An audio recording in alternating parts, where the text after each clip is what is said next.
This is The Good Government Show. Arthur Flemming wanted to retain the best and the brightest. He didn't want people who are doing wonderful things to leave. What we like to say is that the Flemming Award winners go beyond. We always say you don't get a Flemming Award for just doing your job. We have had literally billions of dollars savings over the years due to the fantastic work of these inspector generals. As a matter of fact, I developed a whole class on change leadership within the public sector. We select heroes in the federal government. There are so many heroes that we're never going to be able to acknowledge them all. You've got your Oscars, your Pulitzers, your Nobel, and the Flemming Awards. Never heard of the Flemming Awards? But you're about to. This year's award winners did some remarkable things in government, so be ready to be amazed by government workers. Welcome to The Good Government Show. I'm Dave Martin. First, right now, wherever you are, subscribe to our show. Follow us on your favorite social media sites. Now that you've subscribed and you liked us, share us with your friends. Well, good. Thanks for doing that. On this show, we're meeting Kathryn Newcomer. She's the president of the Flemming Awards. She has a tough job. She and her committee sift through nominees to find 12 people who did excellent, amazing, outstanding work for the government. I met many of these people. They are an impressive group. They did it, they said, because it's what they do, strive to improve government for all of us. For 76 years, the National Academy of Public Administration has honored government workers with the Flemming Awards. It's one of the oldest awards given from outside of government for people in government. They're nonpartisan. It's about the work and service to the government. And that, friends and neighbors, that's good government. Coming up, Kathryn Newcomer, president of the Flemming Awards Commission, given by both George Washington University and the National Academy of Public Administration. The Good Government Show is sponsored by Our. That's O-U-R for Our Community. Get involved. We hear that all the time from government leaders. Our co-brands with your government's name and logo. Your staff and the people you serve are connected and part of your community. From any device, your members provide reliable data and meaningful feedback. Ask a question like, do we want more parkland or better homeless services? More engaged conversations come through the Our app. Visit Ourco, that's OURCO.com, and book a demonstration. Once you wrap up this episode of The Good Government Show, give a listen to our friends over at Good News for Lefties. This daily podcast highlights news stories that show there's more good news out there. Other people in government are really trying to do the right thing. That's Good News for Lefties. Listen where you're listening now. Welcome to The Good Government Show. I'm happy to have Kathryn Newcomer. She's the president of the Flemming Awards Commission, and we are here for the Flemming Awards in Washington, D.C. You have a very impressive and long title. Could you introduce yourself? Yes, I'm happy to. I'm delighted to be with you today. I am Kathryn Newcomer. I am a professor, but I'm also the director of the School of Public Policy and Public Administration at the George Washington University, where I've been for a very long time. I am also a fellow of the National Academy of Public Administration. And so being involved with the Flemming Awards, it helps that I'm involved in both sides. Sure, I'm sure. So we at George Washington University essentially took over hosting and coordinating the whole awards process of selection and ceremony about 25 years ago. This is the 76th year of the awards, and I've actually been involved in a third of that time. The awards go back literally to 1948, when Arthur Flemming, who was an outstanding public servant already, starting the earlier part of his career, was asked what was needed, and he said, we need to do a better job of recruiting but also retaining great leaders in the federal government. He served presidents from FDR to Clinton, and he led a variety of agencies, including, it was then HEW, now HHS, president of several universities, and he exemplified the ultimate public servant who was all about doing it to better conditions for the public, and particularly those least well off in society. So we are the Good Government Show. We call ourselves the voice of public service, and I'm embarrassed to say I had not heard of the Flemming Awards until this year, fairly recently. How big a deal are the Flemming Awards? They're a really big deal. They're the oldest award from outside government, and they are totally separate from any partisan kind of activity. And are not chosen by people within government. It's a very selective process. The winners must be nominated by their agencies. The head of the agency needs to sign off, and the agencies have a limited number of people they can nominate. Going back to 1948, some of the people that won, back in the day, by the way, it was back in the beginning, okay. It was men under 40 that were selected. But when we took over, it changed to include women in the early 70s, and actually Elizabeth. It took that long, yeah. Elizabeth Hanford Dole was the first woman, by the way. Liddy Dole. And then when we took over, we said can't have age discrimination. But the point is this: now people may enter government maybe when they're out of college, but maybe when they've been a successful accountant or a researcher, and they enter later. And that's fine. We now continue to limit the awards to people who have only been in government 15 years or less, which means they're still at the... so 15 years or less. Yeah, instead of saying they have to be 40 or under. Gotcha, yeah. Okay. But the point is... So a lot of young people, or a lot of people who are sort of somewhat new to government or somewhat new to government service are the winners. Again, Arthur Flemming wanted to retain the best and the brightest. He didn't want people who are doing wonderful things to leave. Right. That's why he wanted to give an award to the people to encourage them to stay in. Now that might be, and again, an accountant or a doctor or a lawyer who already had a private sector career and wants to do good for the public good may get awarded and therefore encouraged to stay in as well. The people who won are early in their careers are people you've heard of, like John Chancellor, Neil Armstrong, Paul Volcker, Gene Dodaro, who's the head of just finishing his 15th year as the head of GAO, Tony Fauci, Robert Gates, who later became Secretary of Defense. These are people that were already doing an impressive lineup, by the way. Well, Neil Armstrong, Dr. Fauci. We have also Bill Phillips, who won the Nobel Prize in Physics after we gave him an award, by the way. And so, yes. You recognized his brilliance first. Yes, okay. We did. All right. And what's neat about Bill is that he's still at the physics laboratory at NIST. And he frequently will come to our award ceremony and he says, people always say, why do you stay in government? You can make more money outside. And he talks about how valuable it is to be in an environment where everybody's working in the public good together. They're not doing it for the money or for fame, but because they enjoy doing the right thing for the right reasons. And I've talked to so many people in government who have echoed those comments is, this is my passion. Parks are my passion. Clean air, clean water is my passion. That's why I'm staying. That's why I'm doing the most good I could do. This is the 76th year, you said. I looked at some of the people that were award winners. Some of them, I still don't understand exactly what they were doing because some of this work is extremely technical, technologically advanced, real science. If you could just kind of, which of these awards, I know I'm sure they're all very important, any of these stand out for you as being like, wow, I had no idea we were doing that? Well, the ones that I can't understand the science are the ones that probably are the most impressive. Probably. Because I don't understand them either, yes. They are pretty crazy. But there's also, it's not just, we have just several categories. There's basic science, those like the ones we can't understand. Right. There's applied science, and that's a lot of things with like big data and AI and so on. There's legal achievement, there's social science and research, and there's leadership and management.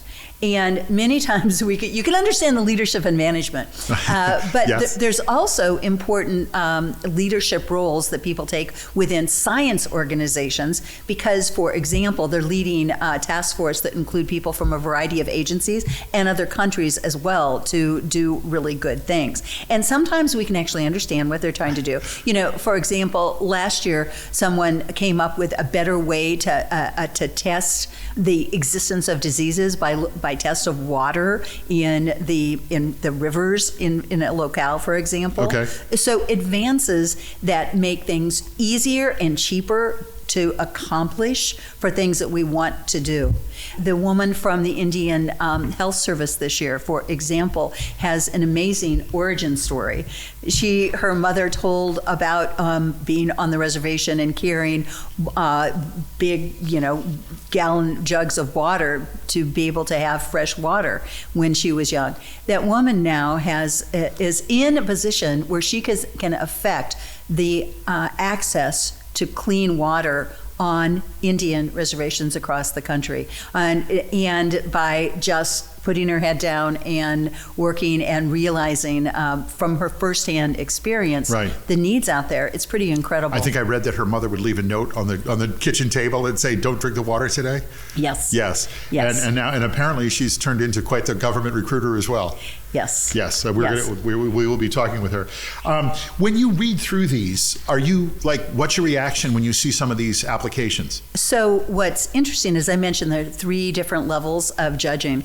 And we have first people that have the actual technical expertise to look at, for example, the science or the applied science, and all of them really. We have and people who have had government experience. Then it comes to our level. I'm the president of the commission, and then we send it to judges who select.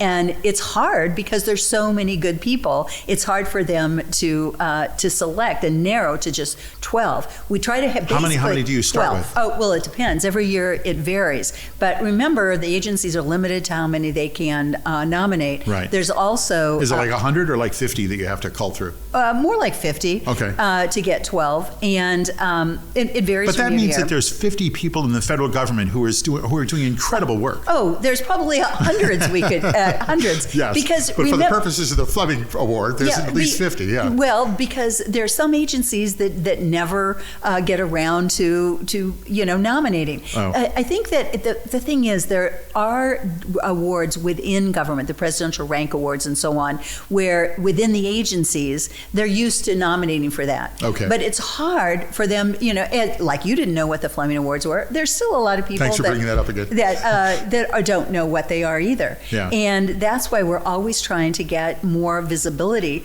because we want more nominations. There are so many people that are deserving of the kinds of accomplishments are pretty incredible. For example, we typically always have a winner from the Government Accountability Office, GAO. And many people think, oh, wait, aren't they just the auditors? But no. In fact, they do all kinds of amazing research that helps to advance our understanding of where we need to, do better, or what kinds of coordination we need across agencies to better accomplish what we're doing. But typically the GAO award winners are getting that for the amazing work that they've done in terms of coming up with solutions. For example, this year, Heidi Nielsen worked on a way to estimate lump sum payments for previously uncompensated victims of the 9/11 attacks. So you might say, well, wait, is this like historical research that we're going back? But these are ongoing challenges that government is having, and there are lots of excellent researchers that at GAO. I probably have 200 of my own students. Well, having been just a couple of blocks north of the Trade Center, good for her. I hope she continues her work. I continue to get regular letters and mails from the 9/11 Victims Compensation Board. So good for her. Well, so a good award, I think. Yeah, people aren't aware that the work that GAO, for example, does to continue to push the edge to come up with solutions. So brag on a couple of people. Who else has impressed you this year? So I also would mention Nick McDaniel, who was previously at the Department of Justice in the Environmental and Natural Resources Division, and basically led the effort. And by the way, these folks are always saying, well, I led an effort. I never do anything by myself, but led an effort to have a $1.675 billion Clean Air Act penalty for an engine manufacturer. Right. And the people that are working on a daily basis at Department of Justice to go and stop bad environmental, damages Right. On our behalf. That sounds like good government to me. It absolutely is. And they win, and Right. they continue working on, again, to push the edges. Who else? So, for example, Sung Young Pai, who's a pediatric hematologist, oncologist, and physician scientist. So even their titles are Impressive, complex. right. Has worked on the treatment of ultra-rare inborn errors of immunity. And so coming, looking into some of the ailments that babies come into the world with, they're doing some amazing research. And yet, most of us don't even know. He's at the National Cancer Institute. Lots of research goes on. How many of these people just kind of went to work one day and looked at what they were doing and said, you know what, there must be a better way? And, sometime later, they're a Flemming Award winner. I think that that's probably true. I think that Paul Volcker back in the day, Tony Fauci back in the day, Elizabeth Dole, Elizabeth Hanford back then, were... What we like to say is that the Flemming Award winners go beyond. We always say you don't get a Flemming Award for just doing your job. And so, like you said, they are the ones that, for example, are very active in science fairs, bringing in high school students into the labs at NIST or wherever to expand the impact of the federal government beyond just within the walls of government agencies. When you read these reports and you read these studies and the applications for the award, how often do you come and say, I had no idea anyone in government was working on this? And how many times do you say, how did they think of this solution? Every year when I read the applications, it is amazing. And for example, a bunch of the award winners work for the Air Force, for example, and the Navy. There are people that are doing lots of amazing research in the Navy and Air Force and Army, and these folks are nominated each year. We have a winner this year who teaches at the Coast Guard Academy, and has done amazing things as a Coast Guard officer. Okay. I mean, who knew?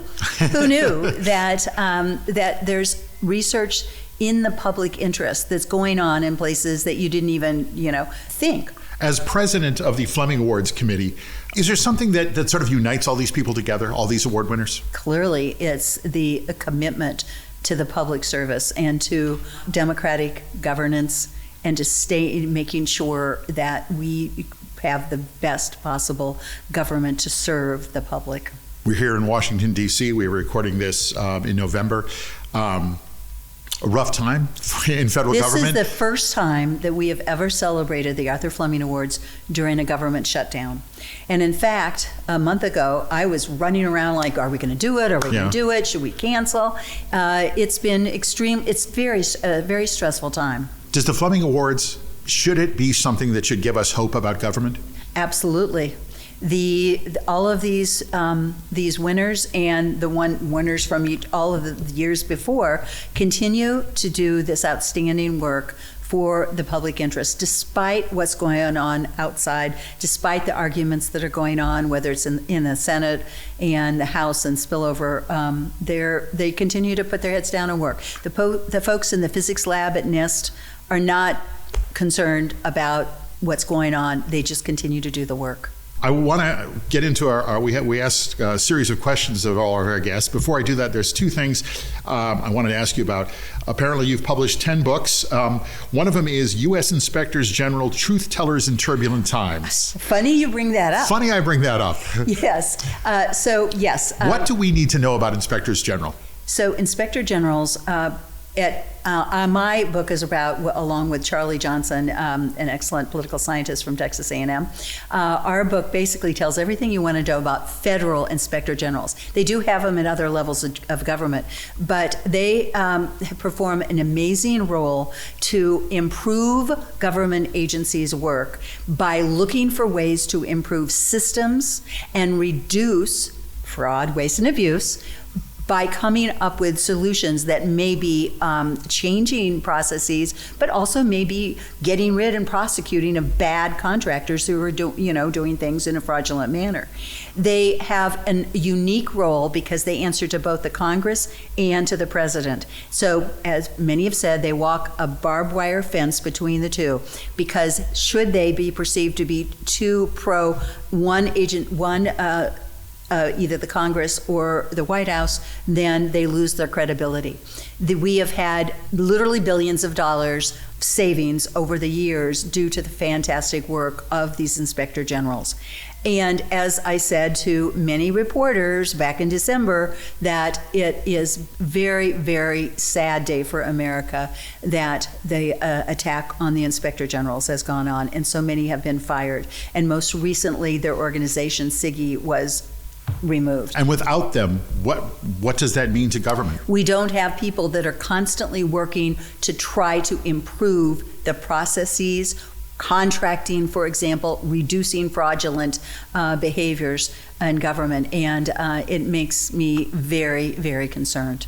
I'm going to change gears. Another book you wrote is called Nonprofit Organizations, Stewardship for Leading Change. Now, I've talked to lots of people in government, and one of the things that everyone emphasizes is a public-private partnership. Is that what you're talking about here? Actually, no, we're talking about does it take to lead change and change organizational cultures to be, we call it change-centric, to be constantly looking for ways to think outside the box, do things a different way to improve what they're doing. So, and as a matter of fact, I developed a whole class on change leadership within the public sector. Most people think about that being a business school class, that like, how do you change to get a better ROI within your firm? But dealing with within the public sector, you have partnerships that involve public agencies, nonprofit agencies, as well as private contractors. So it actually makes it more complex to achieve goals when you have a variety of partners that need to think, along the same way to achieve It sounds like I need to read the book and we have to talk again. Yes. Okay. All right. That was the easy part. So coming up, we're going to get to the hard part. It was called the War to End All Wars, but it didn't. 3 royal cousins, all kings, one from England, one from Germany, and one from Russia, blundered their way into a war, a completely avoidable war that left millions dead in the trenches across Europe. Good Government Show executive producer Jim Ludlow details the blunders, mistakes, and bluster that started World War I that didn't end all wars. The book, The Royal Cousins, details the events and creates an alternative history. Imagine if World War I never happened. It didn't have to. Just read it yourself. Download the book today on Amazon. It's just 99 cents and a timely look at history. After you get done with this episode, hear more good government stories with our friends at How to Really Run a City. Former mayors Kasim Reed of Atlanta and Michael Nutter of Philadelphia, and their co-host, journalist and author Larry Platt, talk with guests and other mayors about how to really get stuff done in cities around the nation. Check them out where you're listening now or through their nonprofit news site, thephiladelphiacitizen.org/podcasts. So we have a questionnaire I like to talk to folks about. From where you sit, you're a government professor. You're here in Washington. Define good government. Good government consists of having very well-trained personnel whose allegiance is to adhering to the Constitution of the United States and to the rule of law, and to serving the American public to the utmost of their abilities. When people are frustrated by how government is working, either in their town, in their city, in their state, or even federally, what should they do? They should make their views known. Go to the city council meeting on Monday night, or contact the public affairs office of the particular federal agency, whether it's the post office or NIST or wherever. But become knowledgeable about where are those entry points to say something. That can be hard. You got, a job, a family, that's hard. What do you tell those folks? That persist and find other, perhaps, groups in their communities that are already doing this. They don't have to start and do this on their own.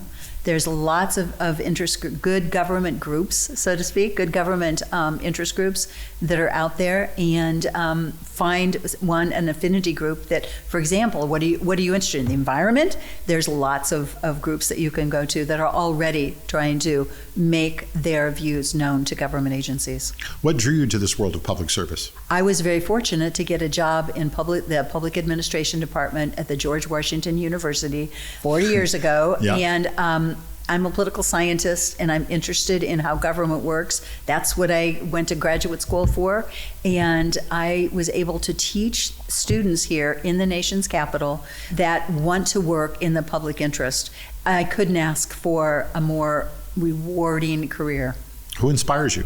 Leaders, people like Thad Allen, one of my students who was Commandant of the Coast Guard, led the response to Katrina and then to the BP oil spill, for example, who continues to speak out for doing the right thing in terms of our national defense, in terms of the law of the sea. People like him who, though he's retired from his day job, is continuing to do fabulous work to pursue the public interest. What would you like people to know about government that they probably don't know? That there are dedicated, committed, and highly skilled people who they would be absolutely impressed to meet, to have dinner with, to learn what they do. And to read the blurbs about our winners would probably shock most Americans. Okay, well, like I said, I've read some of these and this is impressive. I'm not quite sure I understand what this is, but it sounds important. This is a question I usually ask local mayors, but I'm going to ask you anyway. You said you lived in Iowa, you're from Nebraska. What's your favorite dish? When do you go home? What do you eat? Well, I grew up in Nebraska, Omaha, Nebraska, and had meat and potatoes every single day of my life. And now? Now, really good, well done, well-prepared crab cakes. Crab cakes. Well, I live in Maryland. Yes. Okay, that makes sense. What do you do for fun when you're not reading the papers and worrying about government? Well, I have 4 children and 11 grandchildren, 8 of whom are 8 and under. Okay. And I see them all the time. I've gone to babysitting detail every once in a while. Well, sort of. And Okay. I've gone to more baseball games than you can imagine. I've been to 3 this weekend for my 12-year-old grandson and watched him play in Cooperstown, New York last summer for a week. All right. And I've gone to probably thousands of swim meets. All 4 of my children swam. And I always take papers to grade. You're the one sitting up there with a stack of papers on your lap as you're like, what inning is it? That's you? Okay. All right. What's the one thing you'd like people to know about the Flemming Awards? We select heroes in the federal government. There are so many heroes that we're never going to be able to acknowledge them all.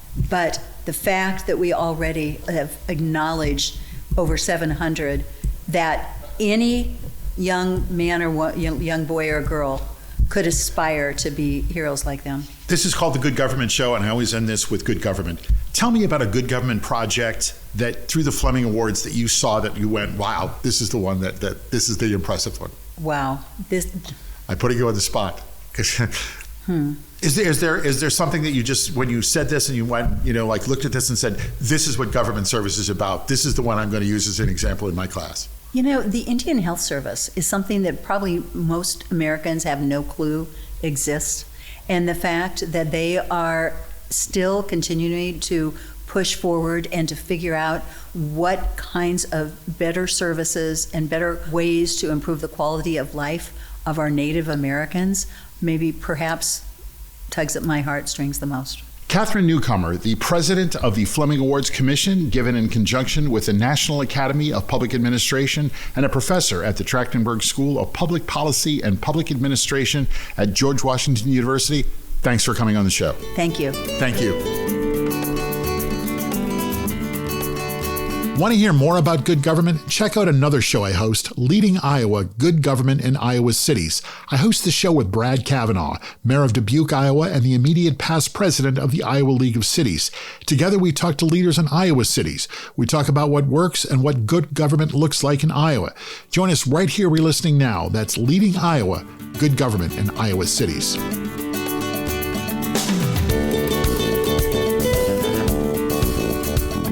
You don't get a Flemming Award just by doing your job. These are people that go beyond. That's what Kathy Newcomer, president of the Flemming Awards Commission for George Washington University and the National Academy of Public Administration said.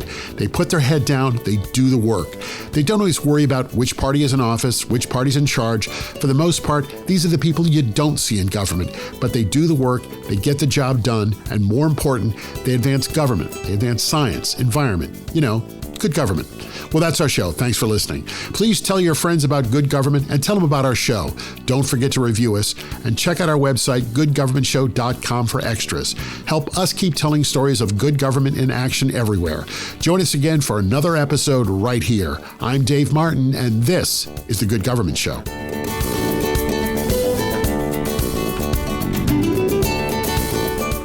The Good Government Show is a Valley Park production. Jim Ludlow, Dave Martin, that's me, and David Snyder are the executive producers. Our show is edited and produced by Jason Stershik. Please subscribe, then share us, and like us and review us. That's the best way to make sure we're able to keep telling these stories of our government working for all of us. Then listen to the next episode of The Good Government Show.